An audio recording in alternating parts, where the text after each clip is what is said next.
बिस्मिल्लाहिर्रहमानिर्रहीम अस्सलाम वालेकुम। Welcome to your channel Trade Dojo. उम्मीद करता हूँ आप सारे दोस्त खैर ऑफिस से होंगे। फ्राइडे मार्केट का एनालिसिस और वीकली एनालिसिस जो नेक्स्ट वीक है उसका एनालिसिस लेके आपकी खिदमत में हाजिर हैं। और देखेंगे हम लोग कि किस तरीके से मार्केट ने लास्ट वीक परफॉर्म किया है और नेक्स्ट वीक मार्केट जो है कैसा परफॉर्म कर सकती है।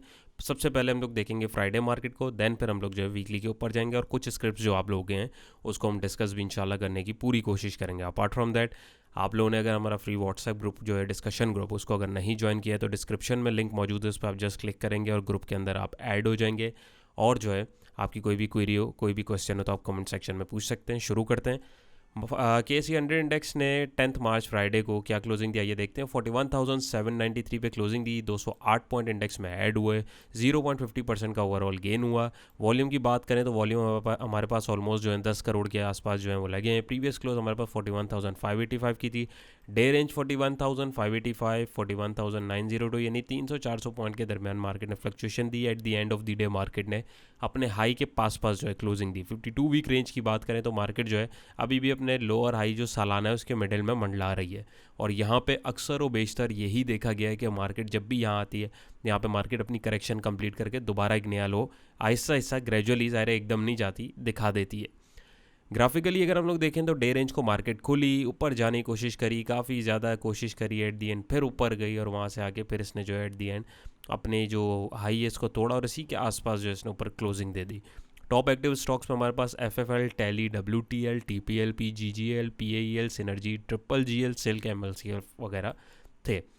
10 तारीख का फीपी लीपी अगर हम देखें तो यहाँ पे हमारे पास फीपी जो है वो बाइंग पे थे $0.56 मिलियन की बाइंग के साथ, लीपी हमारे पास $0.56 मिलियन की सेलिंग के साथ, बैंक $0.04 मिलियन की सेलिंग के साथ, ब्रोकर $2.86 मिलियन की सेलिंग के साथ, कंपनीज $2.93 मिलियन की बाइंग के साथ, फॉरेन कॉर्पोरेट $0.58 मिलियन की बाइंग के साथ। फॉरेन इंडिविजुअल ने पार्टिसिपेट नहीं किया। हमारे इंडिविजुअल $0.44 मिलियन की बाइंग के साथ, इंश्योरेंस कंपनी $0.62 मिलियन की सेलिंग के साथ, म्यूचुअल फंड $0.84 मिलियन की सेलिंग के साथ, NBFC $0.01 मिलियन की बाइंग, अदर ऑर्गेनाइजेशन $0.40 मिलियन की बाइंग और ओवरसीज़ पाकिस्तानी $0.02 मिलियन की सेलिंग के साथ। ओवरऑल देखें तो 1 2 3 4 5 खिलाड़ी बाइंग पर है, 1 2 3 4 5 सेलिंग पर है, एक ने पार्टिसिपेट नहीं किया। बड़ा बायर मुसलसल कंपनीज़ हैं। कंपनीज़ के ऊपर लास्ट वीडियो मैंने आप लोग से डिस्कशन करी थी कि कंपनीज़ जो बाइंग कर रही हैं इसमें जो कंपनीज़ रजिस्टर्ड होती हैं वो तो होती ही होती हैं। अपार्ट फ्रॉम दैट जो कंपनीज़ के अपने शेयर लिस्ट होते हैं और इनके जो अपने बंदे होते हैं, पॉसिबिलिटी है, ये मेरी अपनी असम्पशन है, पक्की ढक्की बात नहीं है, लेकिन ऐसा होता है। और जैसे एंग्रो में भी देखा कि कंपनी के जो ओनर्स होते हैं या जो डायरेक्टर्स वगैरह लेवल पे लोग बैठे हुए होते हैं या जो इनसाइड्स के जो कंपनी के बेसिकली जो स्टॉक होल्डर्स होते हैं आसान ज़बान में, तो उन्होंने भी जो है कंपनी के शेयर जो है बायबैक किए। बायबैक करने का रीज़न क्या होता है? बायबैक करने का रीज़न ये होता है, ज़ाहिर है कंपनी के जो बंदे होते हैं उनको कंपनी का फ्यूचर पता होता है और वो हमसे बेहतर एनालिसिस कर सकते हैं इस चीज़ को। अगर अपनी कंपनी की बात करें तो उनको पता है कि अभी ये जो चीज़ है आने वाले 5 साल 10 साल के अकॉर्डिंग अगर मैं देख रहा हूँ तो मुझे बहुत चीप रेट पे मिल रही है। और यही एक इन्वेस्टर की अप्रोच होती है, यही एक तरीक़ेकार होता है जिसको मद्देनज़र रखते हुए वो डिस्काउंटेड प्राइस पे एक लॉन्ग विजन से या जो भी XYZ जिस ड्यूरेशन तक के लिए उसको लेना होता है वो आइटम को एक्यूमुलेट करता है और ऑन अदर हैंड जो है वो फिर उसको जो है आगे आने वाले टाइम में प्रॉफिट के अंदर सेल कर देता है। तो ये पॉसिबिलिटी है, हो सकता है, ये मेरी एजम्पशन है, कोई पक्की ढकी बात नहीं है। ऑन अदर हैंड क्योंकि कंपनीज़ का डाटा आपके पास यहाँ दिख रहा होता है वो जस्ट कंपनीज़ के नाम से दिख रहा होता है, पूरा इनसाइट्स तो कोई भी नहीं देख सकता है। ऑन अदर हैंड यहाँ पे अगर देखें तो इंश्योरेंस कंपनीज दोबारा सेलिंग पे और म्यूचुअल फंड भी सेलिंग पे। तो अगर आप देखें तो ओवरऑल डल एक्टिविटी है, मार्केट भी रेजिस्टेंस के पास है। और अगर इतनी ही अच्छी न्यूज़ेज़ होती हैं और इतनी सारी चीज़ें होती हैं तो सारे खिलाड़ी बाइंग पे होते हैं और हम स्पेशली हमारे ब्रोकर्स जो हमसे ज़्यादा मार्केट को समझते हैं तो वो तक सेलिंग पे रहें। तो ये सारी चीज़ें हमें जो है इनको देखना पड़ेगा। तो यहाँ पे आप देखें इंश्योरेंस कंपनीज और म्यूचुअल फंड बड़े सेलर रहे। कंपनीज़ या फॉरेन कॉर्पोरेट्स अगर आप देखें तो ये हमारे बाइंग पर है। तो कंपनीज़ की बाइंग अगर मैं देखने की कोशिश करूँ यहाँ पे डाटा के अकॉर्डिंग तो हमें जो दिख रहा है वो ओवरऑल बाइंग हुई है फर्टिलाइज़र सेक्टर में अच्छी $1.06 मिलियन की और सीमेंट सेक्टर में अच्छी बाइंग हुई है $1.22 मिलियन की। सीमेंट सेक्टर काफ़ी हॉट चल रहा था और उसके ऊपर जो है कॉल्स भी हम लोगों ने जो है अपने ग्रुप के अंदर शेयर करी हैं लोगों के साथ, जो हमारा प्रीमियम ग्रुप है। और अल्हम्दुलिल्लाह वो प्रॉफिट में रही, पहले पहले टारगेट जो है वो अचीव भी हो गए। क्यों? क्योंकि उसके अंदर जो है आपको मूव दिख रही थी। और डेफिनेटली जब हम देख सकते हैं तो ये प्लेयर्स जो हैं ये तो हमसे और आपसे कहीं स्मार्ट हैं, तो ये भी बिल्कुल उसी को देख के और टेक्निकल लेवल्स को देख के ही ट्रेड कर रहे होते हैं और उसके अकॉर्डिंगली जो है अपनी मूव को ये एग्जीक्यूट करते हैं। और यही चीज़ आप दोस्तों के साथ भी शेयर की जाती है कि हमें जो है एग्जैक्ट पॉइंट का वेट करना होता है, देन हमें जो एग्जीक्यूशन करनी होती है, ना कि रोज़ाना ग्रीन कैंडल कोई बन गई तो उसको देखते हुए। खैर, यहाँ पे अगर हम देखें तो यहाँ पे सेकंड सेलर हमारे पास जो है वो कौन है जनाब, इंश्योरेंस कंपनीज की सेलिंग देखें तो सीमेंट सेक्टर, बैंक सेक्टर में थी और कहीं और उन्होंने बाइंग ही नहीं डाली। अब आप देखें ना, इंश्योरेंस कंपनी मार्केट ने अगर ऊपर जाना है तो ये क्या बेवकूफ़ है, इनको नहीं पता। तो इन्होंने तो कहीं बाइंग ही नहीं डाली, इन्होंने तो माल ऑफलोड किया। क्यों किया ये अभी चार्ट पे देख के आपको समझ आएगा। म्यूचुअल फंड को देखें, कहीं बाइंग नहीं डाली उसने, ज़रा sea food and personal care में ना होने के बराबर oil and gas marketing companies में। बाकी सब सेक्टर्स के अंदर प्रॉफिट टेकिंग की है, जिसमें सीमेंट भी है और फर्टिलाइज़र सेक्टर भी हमें देखने को मिल रहा है। तो यहाँ से मेरे ख्याल में आपको मज़ीद मुझे समझाने और बताने की ज़रूरत नहीं है। यहाँ पे 2 और 2 4 की तरह चीज़ आपके सामने जो है क्लियर हो गई है। ऑन अदर हैंड अगर हम सेक्टर वाइज देखें तो यहाँ पे मैं करूँ, कमर्शियल बैंक्स में जो है बाइंग तगड़ी आई, 70 पॉइंट इसने जोड़े, टेक्नोलॉजी ने 36, फर्टिलाइजर ने 36, इन्वेस्टमेंट बैंकिंग ने 16, टेक्सटाइल ने 14, टोबैको ने 14 और थोड़े थोड़े पॉइंट दूसरे सेक्टर ने। नेगेटिविटी में oil and gas exploration companies negative रही, 28 पॉइंट तोड़े, फार्मास्यूटिकल ने 5, इंश्योरेंस ने 5, थोड़े थोड़े पॉइंट दूसरी कंपनीज ने। पॉजिटिविटी में सिस्टम ने 27 पॉइंट जोड़े, ई फंड ने 26, एमसीबी ने 15, एमबीबीएल ने 15, एचएमबी ने 14 और थोड़े थोड़े पॉइंट दूसरे स्क्रिप्ट ने। नेगेटिविटी में पीओएल ने 12 पॉइंट तोड़े, पीपीएल ने 12, यूबीएफएल ने 10 पॉइंट, एंग्रो ने 9, सीएसीसी ने 8 और थोड़े थोड़े पॉइंट जो हैं दूसरे स्क्रिप्ट ने भी तोड़े। पॉजिटिविटी में अगर हम हीट मैप को देखें तो बिल्कुल कोई इतनी खास वीआईपी एक्टिविटी नहीं देखने को मिली, ऑल्दो कैंडल बड़ी तगड़ी बनी थी और अच्छे लेवल पे बनी थी। बट यहाँ पे हरियाली हल्की हल्की है। सबसे ज़्यादा अगर आप देखें तो फौजी फर्टिलाइज़र एफएफबीएल के अंदर जो है तगड़ी एक्टिविटी हुई है फ्राइडे के सेशन में। तो ये उम्मीद है आपको जो है ये क्लियर होगा। फर्दर हम लोग अगर हम देखें तो ये हमारे पास जो चार्ट आ रहा है, डेली चार्ट आ रहा है। पहले आप लोगों के साथ पूरी डेली व्यूज़ में आप लोगों के साथ शेयर करूँगा, देन वीकली, देन हम लोग एंड में जो है स्क्रिप्ट एनालिसिस को करेंगे। So stay tune. स्टार्ट करने से पहले आप लोगों से वंस अगेन रिक्वेस्ट है कि अगर आपने हमारा फ्री ग्रुप जो है डिस्कशन का नहीं ज्वाइन किया, डिस्क्रिप्शन में लिंक मौजूद है, उसको आप ज्वाइन कर सकते हैं। और टेक्निकल एनालिसिस का हमारा नेक्स्ट बैच जो है वो स्टार्ट होने वाला है। रजिस्ट्रेशन के लिए आप हमारे जो दिए गए नंबर है इसके ऊपर टेक्निकल एनालिसिस लिख के जस्ट आप मैसेज कर देंगे, आपको फर्दर डिटेल्स जो है कोर्स की और जो तारीख है हमारी वो आपके साथ जो है शेयर कर दी जाएगी। नेक्स्ट मंथ इंशाल्लाह कोर्स स्टार्ट हो रहा है, लेकिन इसकी रजिस्ट्रेशन जो है इस मंथ के मिड तक हम इसको जो है क्लोज कर देंगे और सीट्स हमारे पास एज़ यूजुअल लिमिटेड रखी हुई हैं।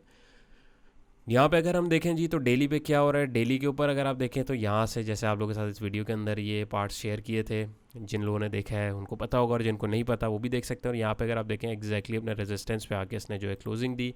यहाँ पे मैं वॉल्यूम्स को खोलूँ, मूविंग एवरेजेस जो हम देख रहे होते हैं उनको मैं खोलूँ, तो यहाँ पे देखें 200 का मूविंग एवरेज और हमारा रेजिस्टेंस लेवल जो है वहाँ से रिजेक्शन जो है उसकी हमें देखने को मिली है। ऑल दो मार्केट खुली इससे ऊपर, गैप अप ओपनिंग हुई और एट द एंड उसने क्लोजिंग ऊपर दी, लेकिन वो ऊपर जा नहीं सकी। तो इस चीज़ पे ज़रा मोहतात होने की ज़रूरत है, क्योंकि एक बड़ा ठोस रेजिस्टेंस हमारे और आपके पास आ रहा है, नंबर 1। नंबर 2 ये देखें तो यहाँ से लेके यहाँ तक वॉल्यूम्स वगैरह आप देखें तो वॉल्यूम्स बड़े हैं, एवरेज से ज़्यादा भी लगे हैं, लेकिन यहाँ पे आप देखें तो ये फिर भी इसको तोड़ नहीं पाया। क्यों जनाब? क्योंकि यहाँ पे आपके पास एक ठोस और स्ट्रॉन्ग रेजिस्टेंस आ रहा है जो आपके ट्रेंड को दिखा रहा है। तो यहाँ पे आपके साथ जो है पिछली वीडियोस में भी मैंने डिस्कशन करी, जिन्होंने नहीं देखी उसको देखें। तो ये बड़ा इंपॉर्टेंट एरिया है हमारे पास कि अगर यहाँ से कोई अच्छी न्यूज़ आ जाए या सर इस लेवल के आसपास एक्यूमुलेशन होते होते कहीं पे अच्छी न्यूज़ आ जाए तो हमें एक अच्छा बाउंस डेफिनेटली देखने को मिल सकता है। मीन वाइल इंडेक्स के पास जो रेजिस्टेंस है वो 41,000 समझे 42,000 का आप राउंड फिगर अगर रखें तो रेजिस्टिंग पॉइंट है कल के लिए। और आपके पास जो इंडेक्स की जो सपोर्टिंग पॉइंट आ रही है मूविंग एवरेज के अकॉर्डिंग तो हमारे पास 40,900 की आ रही है, लेकिन हम जोन के हिसाब से चल रहे होते हैं और हम जोनल ट्रेड्स देख रहे होते हैं। तो यहाँ पे हमारे पास वही 40,400 और 500 का जोन है, जैसे लास्ट टाइम आप लोग साथ डिस्कस किया और मार्केट ने उसको परफेक्टली ऑनर किया अल्हम्दुलिल्लाह, और बिल्कुल वहीं से गई। क्यों? क्योंकि मेरे अलावा 10,000 ट्रेडर इधर नज़र लगा के बैठे हुए थे और ये कैंडल की विक जो है आपको डेफिनेटली बता भी रही है। आरएसआई की बात करें तो जनाब आरएसआई के अंदर भी थोड़ा सा रूम अभी मौजूद है 60 पे। थोड़ा अगर आप देखें लास्ट रेजिस्टेंस इसका जो है 65 का अराउंड इधर कहीं बन रहा था, तो हो सकता है ये इसको फेक आउट भी जनरेट करा के यहाँ से जो है प्रॉफिट टेकिंग करा के नीचे आए। तो आपको किसी किस्म के ट्रैप में आने की ज़रूरत नहीं है, आपको कन्फर्मेशन के बगैर बिल्कुल ट्रेड नहीं लेनी। मैकडी की बात करें तो मैकडी भी पॉजिटिव है, ऑल तो सारी चीज़ें भी पॉजिटिव है, मैं नेगेटिव नहीं बोल रहा, लेकिन एक बड़े नाजुक जोन के ऊपर ये खड़ी हुई है। यहाँ पे आप फंस भी सकते हैं और जो है एक अच्छी रैली भी कैच कर सकते हैं। तो अगर एक दो कैंडल मिस हो जाए डजेंट मैटर, क्या पता कि यहाँ से जो है एकदम घूम के एक बड़ी रेड कैंडल बना दे। तो ज़रा एहतियात और मोहतात होने की ज़रूरत होती है। ट्रेड्स के अपॉर्चुनिटी जितनी भी है वो आपकी मिस नहीं होंगी, इंशाल्लाह मिलती रहेंगी। थोड़ा सा पेशेंस रखें और उसके अकॉर्डिंग जो है लेवल्स का ख्याल रखते हुए आप जो है और बड़े जो प्लेयर्स हैं उनके साथ जो अपनी मूव बनाएं, इंशाल्लाह लॉन्ग रन में आपको प्रॉफिट ही होगा। आवरली के ऊपर अगर हम देखें इंडेक्स को, तो आवरली पे जो लेवल आपका शेयर किया था बिल्कुल इसने उसको ब्रीच किया और यहाँ पे आके इसने रीटेस्टिंग के बाद जो है यहाँ पे इसने कंफर्मेशन अभी तक नहीं दी। अब कल के लिए हमारे पास तकरीबन 41,900 से ऊपर आवरली, अगर ये एक अच्छी कैंडल विद गुड वॉल्यूम ऐसी कैंडल बने तब ये हमें एंट्री बना सकते हैं आवरली पे 42,500 का जो आपका नेक्स्ट रेजिस्टेंस इस लेवल को देखते हुए। या अगर यहाँ से नीचे आए तब हम जो है ये यहाँ पे अराउंड 40,900 यानी 41,000 का लेवल अगर आप राउंड फिगर करें, अगर मूविंग एवरेज को भी साथ मर्ज करके एक जोन बना दूँ, या बना क्या दूँ बल्कि बना देता हूँ आपके लिए आसानी के लिए ताकि आप लोगों को समझ आए, तो आप इस लेवल के पास तक का वेट करेंगे। इससे पहले आप इंडेक्स के अंदर एंट्री नहीं लेंगे। क्यों? क्योंकि यहाँ पे आपका स्ट्रेंड जो है वो वीक हो सकता है। और यहाँ पे अगर आप देखें तो यहाँ पे हमारे पास टेक्निकली हमारे पास डाइवर्जेंस भी शो हो रही हैं। जो दोस्त डाइवर्जेंस समझते हैं वो इस बात को बखूबी समझ रहे होंगे, जो नहीं समझते तो उनको मैं सरसरी से समझा भी देता हूँ, बता भी देता हूँ कि प्राइजेज़ ऊपर जा रहे हैं लेकिन मोमेंटम नहीं जा पा रहा। तो ये एक अर्ली सिग्नल होता है रिवर्सल का, और इसको हमने जितनी दफ़ा देखा वहाँ से हमने जो है एक नेगेटिव मूव जो है उसके अंदर बिल्कुल देखी है। तो इस चीज़ को भी आपको मद्देनज़र रखना है और उसके अकॉर्डिंगली आपको जो है ट्रेड करनी है। तो ये तो हमारे पास हो गया जनाब पूरा एक जो फ्राइडे का एनालिसिस था, तो मंडे मार्केट के लिए जो चीज़ें थी आपको बता दी है। अब फर्दर हम चलते हैं वीकली डिस्कशन के ऊपर कि नेक्स्ट वीक ओवरऑल जो है मार्केट का वो कैसे हो सकता है, और वीकली हमारे पास जो हुई हुई है एक्यूमुलेशन वो क्या हुई हुई है। तो यहाँ से मैं दोबारा इधर ही आऊँगा और यहाँ पे मैं मंडे सेलेक्ट करूँगा, मंडे से जो है मैं फ्राइडे सेलेक्ट करूँगा। और अब मैं ओवरऑल वीकली एनालिसिस के पर्सपेक्टिव से अगर देखूँ तो ये सारा माल मेरे पास जितने प्लेयर्स हैं इन्होंने जमा किया। तो यहाँ देखें सबसे बड़ा पूरे वीकेंड के पूरा जो वीक था उसमें बड़ा खिलाड़ी कौन था जी? कंपनीज़, $9.06 मिलियन की एक्यूमुलेशन के साथ। ऑन अदर हैंड अगर आप देखें तो यहाँ पे banks, brokers, insurance companies, mutual fund जो है सेलिंग पर है, और बिल्कुल ना होने के बराबर जो है एक्यूमुलेशन की गई है दूसरे खिलाड़ियों की जानिब से। इंडिविजुअल भी शुक्र है अल्लाह का कि अभी इतनी ज़्यादा बाइंग नहीं की हुई। Well done individuals.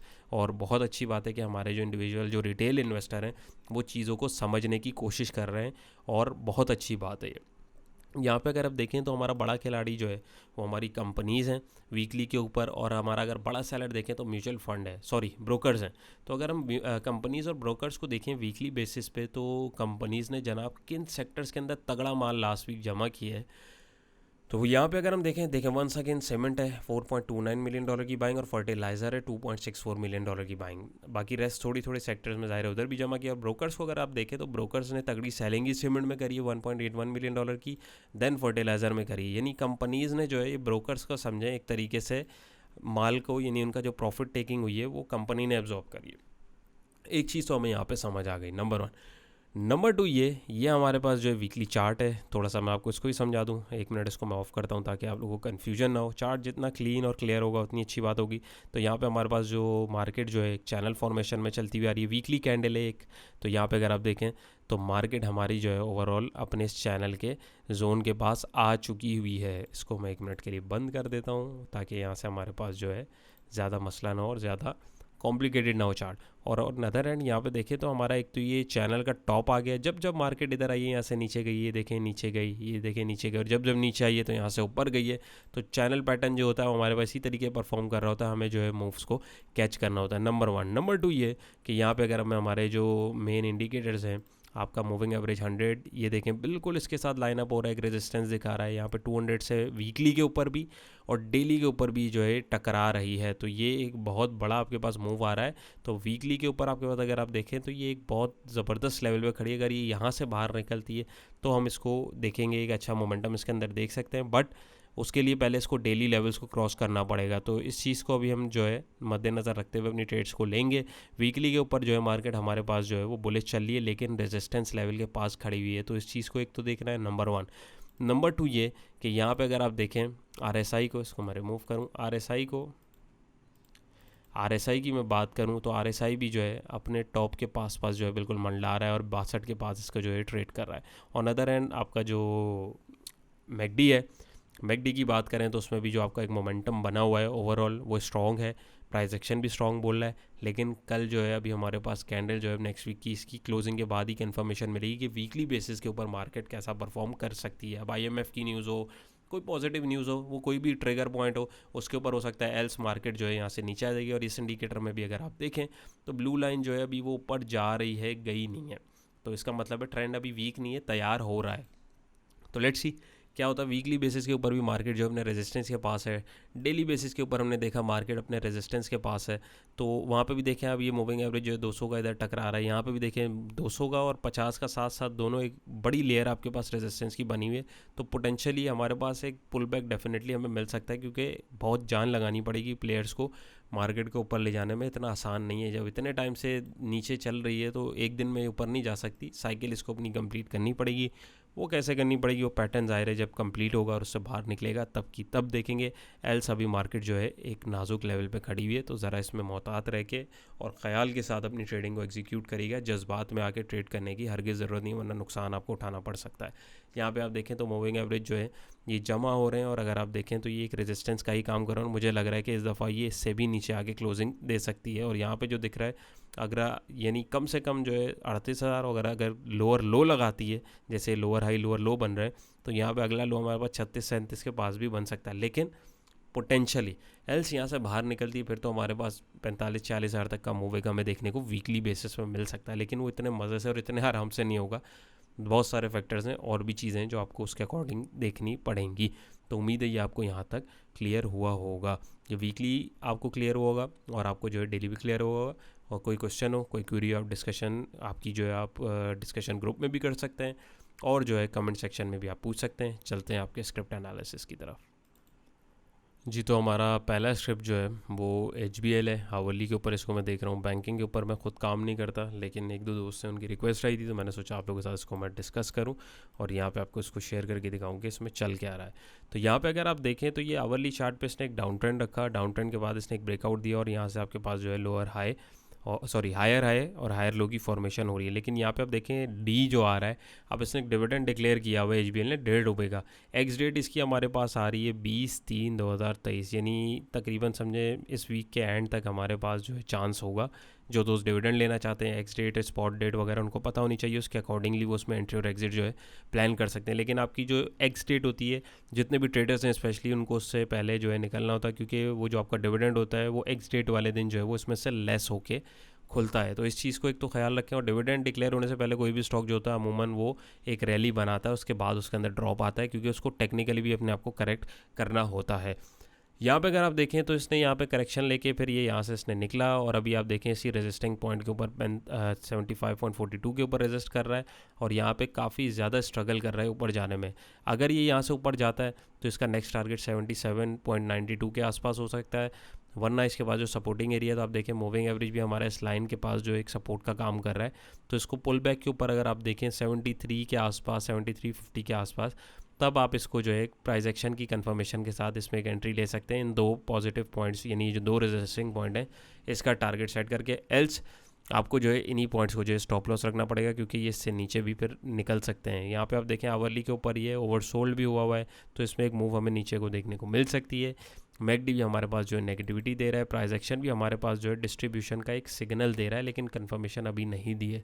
तो जिन दोस्तों की एंट्री है वो इन लेवल्स का ख्याल रखें। वंस अगेन ये बाय सेल अलर्ट कोई भी बाय सेल अलर्ट नहीं है, ये जस्ट वर्किंग आप लोगों के साथ शेयर की जा रही है ताकि आप लोग अपनी ट्रेड्स को इसके अकॉर्डिंगली मैनेज कर सकें। किसी भी किस्म के प्रॉफिट या लॉस की हमारी कोई रिस्पॉन्सिबिलिटी नहीं है। उम्मीद है ये आपको क्लियर हो। सेकेंड स्क्रिप्ट हमारे पास है PIOC, ये भी मैं आवरली पे देख रहा हूँ, तो इसकी भी अगर आप मूव देखने की कोशिश करें तो यहाँ पे इसने एक हायर लो की फॉर्मेशन बनाई हुई है। फिबोनाची रेशियो जो दोस्त समझते हैं, इसमें हम एक्सटेंशंस के साथ जो है लेवल्स और रिट्रेसमेंट लेवल्स को जो है निकाल सकते हैं। तो यहाँ पे अगर आप देखें तो ये आपके पास जो है इसमें एक गोल्डन जोन के पास भी आ रहा है। तो इसमें अगर आप टेक्निकली वैसे भी देखें तो 63 के पास इसका एक पुल बैक बनता है कि अगर रिट्रेसमेंट ले यहाँ पे इस लेवल पे अगर आपको एक अच्छा पैटर्न मिले प्राइस एक्शन का, तो आप इसमें एंट्री ले सकते हैं। एल्स यहाँ पे अगर आप देखें तो आपके पास गोल्डन जोन भी आ रहे हैं 61 और 50 का, तो आप इसके बिटवीन में एटलीस्ट जो है ट्रेड ले सकते हैं, इससे पहले नहीं ले सकते। और टारगेट्स आप इसके अकॉर्डिंग इसमें रख सकते हैं। यहाँ पे जैसे आप एंट्री ले रहे हैं 63-67 पे, तो आपके पास 65-54 का पहला टारगेट है, दूसरा 68-20 का, और तीसरा जो है 71-60 का। लेकिन यहाँ पे जो है ये एकदम इस टारगेट को अचीव नहीं करता है, आपको जो है ग्रेजुअली देखना पड़ेगा विद अदर कन्फर्मेशन। लेकिन प्योरली अगर मैं प्राइस एक्शन की बात करूँ, अभी अप ट्रेंड के अंदर है, नेगेटिविटी नहीं है। लेकिन यहाँ पे आप देखें तो अगर ये इससे नीचे क्लोजिंग देता है तो ये एक ट्रेंड चेंज कन्फर्मेशन हमारे पास हो सकती है, क्योंकि आप देखें यहाँ पे हायर हाई और हायर लो की फॉर्मेशन बन रही है, और यहाँ से अगर ये आएगा तो लोअर हाई लोअर लो की फॉर्मेशन बनाता बनाता इस लेवल तक आ सकता है। तो अभी एंट्री आपको इसमें नहीं लेनी है अनटिल और अनलेस ये 71-60 को या तो क्रॉस करे, या ये ₹65 के आसपास या ₹63 के आसपास अगर इधर मिल जाए तो बहुत ही ज़बरदस्त हो सकता है, क्योंकि उसके अंदर आपको एक स्पाइक मिल सकता है विद दीज लेवल्स। और आपका स्टॉप लॉस जो होगा, जो भी आपने एंट्री ली होगी, आप उसके जो बिलो कैंडल आप उसका रख सकते हैं या उस कैंडल की ओपनिंग प्राइस का स्टॉप लॉस भी रख सकते हैं। RSI की बात करें तो 63 पे RSI आपका गया हुआ है। यहाँ पे देखें तो मैकडी भी नेगेटिव सिग्नल दे रहा है, तो अभी कंफर्मेशन हमारे पास एज सच नहीं है। ट्रेंड इसका वीक है, जिन्होंने यहाँ पे रैली में बैठे हैं वो प्रॉफिट टेकिंग भी कर रहे हैं। नेक्स्ट मूव आपको जो है आपको लेवल्स के आसपास करनी है, और लेवल कौन से हैं ये मैंने आप लोगों के साथ शेयर कर दिया। आप इसके अकॉर्डिंग अपनी ट्रेड्स को मैनेज कर सकते हैं। नेक्स्ट स्क्रिप्ट हमारा है सरल, ये भी आवरली चार्ट है, तो इसको भी अगर आप देखें टेक्निकली, इस पर मैं इंडिकेटर भी ज़रा खोल के देखूँ कि चल क्या रहा है। 50 का मूविंग एवरेज और आपके पास सुपर ट्रेंड, चलो इसको भी ऑफ करते हैं। बोलिंजर बैंड, इंडिकेटर्स की हमें जहाँ ज़रूरत पड़ती है वहाँ हम देखते हैं, हर इंडिकेटर हर जगह नहीं यूज़ होता है। तो टेक्निकली आप देखें तो आपके पास एक बड़ा सिमेट्रिकल ट्रायंगल पैटर्न जो है इसकी फॉर्मेशन हो रही है, और अगर आप देखें तो ये उसके हाई के पास चला गया है। जैसे यहाँ लो से आया, इसने रैली बनाई, यहाँ पे आके अब डेफिनेटली आपको प्रॉफिट टेकिंग देखने को मिलेगी। तो किसी ने अगर प्रॉफिट टेकिंग नहीं करी है तो उसको ज़रूर करना चाहिए, अनटिल और अनलेस वो अपने 57 या 58 से ऊपर ना दे दे। क्यों? क्योंकि अपने पैटर्न के रेजिस्टिंग लेवल के पास आ गया है। नेक्स्ट अगर आप देखें तो एक शॉर्ट टर्म अप ट्रेंड जो बना हुआ है, उसमें अगर आप देखें तो ये रेजिस्टेंस सपोर्ट के आप एरिया में देखें तो हमारा मूविंग एवरेज ये जो दो हैं ये भी लाइन अप हो रहे हैं, तो इनको भी एज अ सपोर्ट देख सकते हैं। लेकिन अगर ये यहाँ से टूटा और फिर यहाँ तक आता है, यानी इस बाउंड्री के यहाँ तक आता है, इस ट्रेंड लाइन को यहाँ पे ऑनर करता है जैसे यहाँ किया है, तभी हम नेक्स्ट पोटेंशियल मूव इसके अंदर देखेंगे। इससे पहले इसके अंदर मूव नहीं देखेंगे, या तो ये 58 से ऊपर क्लोजिंग दे तब हम इसके अंदर मूव देखेंगे। RSI भी चौपी चल रहा है 55 पे, और यहाँ पे देखें तो मैकडी भी आपको जो है प्रॉपर सिग्नल नहीं दे रहा है। तो वेट करें इसको अराउंड इस लेवल का, या इससे अच्छा ऊपर ब्रेकडाउन दे तब देखेंगे, उससे पहले नहीं देखेंगे। ट्रेड में आपके लेवल बहुत इंपॉर्टेंट होते हैं, उसके बगैर आप ट्रेड नहीं कर सकते। पेशेंस तभी ज़रूरी है, वरना जज्बात में आके गलत ट्रेड ही हमेशा बंदा लेता है। तो उम्मीद है ये आपको क्लियर हुआ होगा। नेक्स्ट स्क्रिप्ट हमारा है TRG के भी काफ़ी सारे दीवाने हैं, काफ़ी सारे लोग हैं। तो इसको भी अगर हम देखें आवरली पे देख रहे हैं तो यहाँ पे भी हमारे पास जो है एक पैटर्न फॉर्मेशन हो रही है, और ये भी कंप्लीट नहीं हो रहा। आप देखें बिल्कुल उसके रेजिस्टिंग पॉइंट के ऊपर जाके इसने रेजिस्टेंस लिया, और यहाँ पे आपको इस पर एक पुल बैक मिल रहा है। नंबर वन ये कि अभी 115 यानी 116 से ऊपर जब तक ये क्लोजिंग नहीं देगा तब तक हम इसको पॉजिटिव जो आवरली बेसिस में नहीं देख सकते हैं। सेकंड थिंग ये कि यहाँ पे हमारे पास एक रिजेक्शन मिली है, और यहाँ पे अगर आप देखें तो वॉल्यूम के साथ जो है कि रिजेक्शन वाली कैंडल बनी है और अगले दिन कंफर्मेशन भी हुई है। लेकिन यहाँ पे आप देखें तो आपके पास ट्रेंड लाइन भी आ रही है। ट्रेंड लाइन के पास आके यहाँ पे अगर आपको अच्छी कैंडल विद गुड वॉल्यूम मिले तब हम इसके अंदर चांस ले सकते हैं विद रेजिस्टेंस ऑफ 115 एटलीस्ट, और नेक्स्ट जब इससे क्रॉस करेगा तब की तब देखेंगे, लेकिन स्ट्रिक्ट स्टॉप लॉस के साथ। लेकिन मेरा मशवरा ये है कि अभी वेट करें, अब ये 116 से ऊपर जब तक क्लोजिंग ना दे तब तक हम स्टॉप लॉस तब भी हम 116 के पास का रखेंगे, और उससे पहले फिर हम इसको पॉजिटिव नहीं देखेंगे, क्योंकि यहाँ पे भी कंसोलिडेशन हो रही है। कंसोलिडेशन कंप्लीट होने का वेट करना चाहिए। RSI देखें 56 पे, और यहाँ पे आप देखें तो यहाँ पे हमारे पास जो है बाइंग प्रेशर ख़त्म हो रहा है। तो ये एक पोटेंशियल रिवर्सल भी हो सकता है, क्योंकि यहाँ पे अगर आप गेन देखें तो यहाँ पे आपका ओवरऑल ₹8 का गेन इसने जो है पिछले 9-10 दिन में दिया है। तो अब जाहिर है वो ट्रेंड टूटना भी तो है, तो इस चीज़ में भी आप लोगों को ज़रा देखभाल रखने की ज़रूरत है।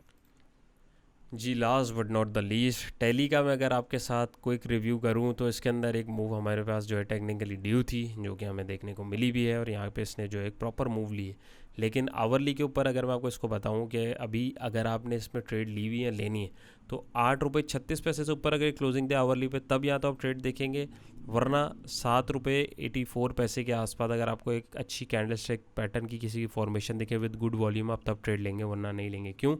क्योंकि अगर ये यहाँ से नीचे गिरता है तो ये नेक्स्ट सपोर्ट के पास गिर सकता है, और अगर ये यहाँ से ऊपर जाएगा तो एक नए रेजिस्टेंस के पास जाएगा। एल्स बीच में अभी ये रेंज में एक परफॉर्म कर रहा है, तो यहाँ पे आपको छोटा छोटा मूव मिल सकता है। लेकिन ये एक बहुत ट्रिकी ट्रेड होगी, जो प्रोफेशनल ट्रेडर हैं जो एग्जिट और एंट्री एकदम बना सकते हैं। तो मैं आप लोगों को जो नए स्पेशली उनको रिकमेंड नहीं करूँगा इस तरीके की ट्रेड। लेकिन ट्रेड यहाँ पे कोई भी रिकमेंडेशन नहीं है, वंस अगेन ये जस्ट वर्किंग है, और आप लोगों के साथ जो है वर्किंग शेयर की जा रही होती है ताकि आप उसके अकॉर्डिंग अपनी वर्किंग को मैच करके आप टैली कर सकें। तो no claim no blame. On other end यहाँ पे अगर आप देखें तो ये लेवल्स हैं आपके पास, 784 की इसका सपोर्ट है और 836 का आपके पास जो है इसका रेजिस्टेंस है। तो इसके अकॉर्डिंग आप इसको देख सकते हैं। फिल वक्त अभी मेरा मशवरा है कि इसमें अभी ट्रेड मत कीजिए अनटिल अनलेस ये अपने डायरेक्शन को सही से स्पेसिफाई ना कर सके। आवरली पे देखें तो इसमें जो है आपको बाउंसेस मिल रहे हैं, और यहाँ पे भी देखें तो आप RSI भी आपका बाउंस कर रहा है और ओवरसोल्ड रीजन के अंदर मंडला रहे हैं। तो थोड़ा सा करेक्शन का वेट करें, और आपका जो पुल बैक आएगा उसके अंदर आप इसमें अगर मूव बनाने की कोशिश करेंगे तो आपके पास जो एक अच्छा चांस आपको मिल सकता है। तो उम्मीद है आज की कोशिश भी आप लोगों को पसंद आई होगी। पसंद आई है कमेंट सेक्शन में अपनी राय का ज़रूर इजहार कीजिएगा। चैनल पे नए सब्सक्राइब कीजिएगा। वीडियो पसंद आई है वीडियो को लाइक ज़रूर कीजिएगा। और हमारा फ्री व्हाट्सएप ग्रुप अगर आपने नहीं ज्वाइन किया हुआ तो उसको ज़रूर ज्वाइन करें। अपना बहुत सारा ख्याल रखिएगा, दुआ में याद रखिएगा। इंशाल्लाह नई वीडियो मुलाकात होगी। अल्लाह हाफ़िज़।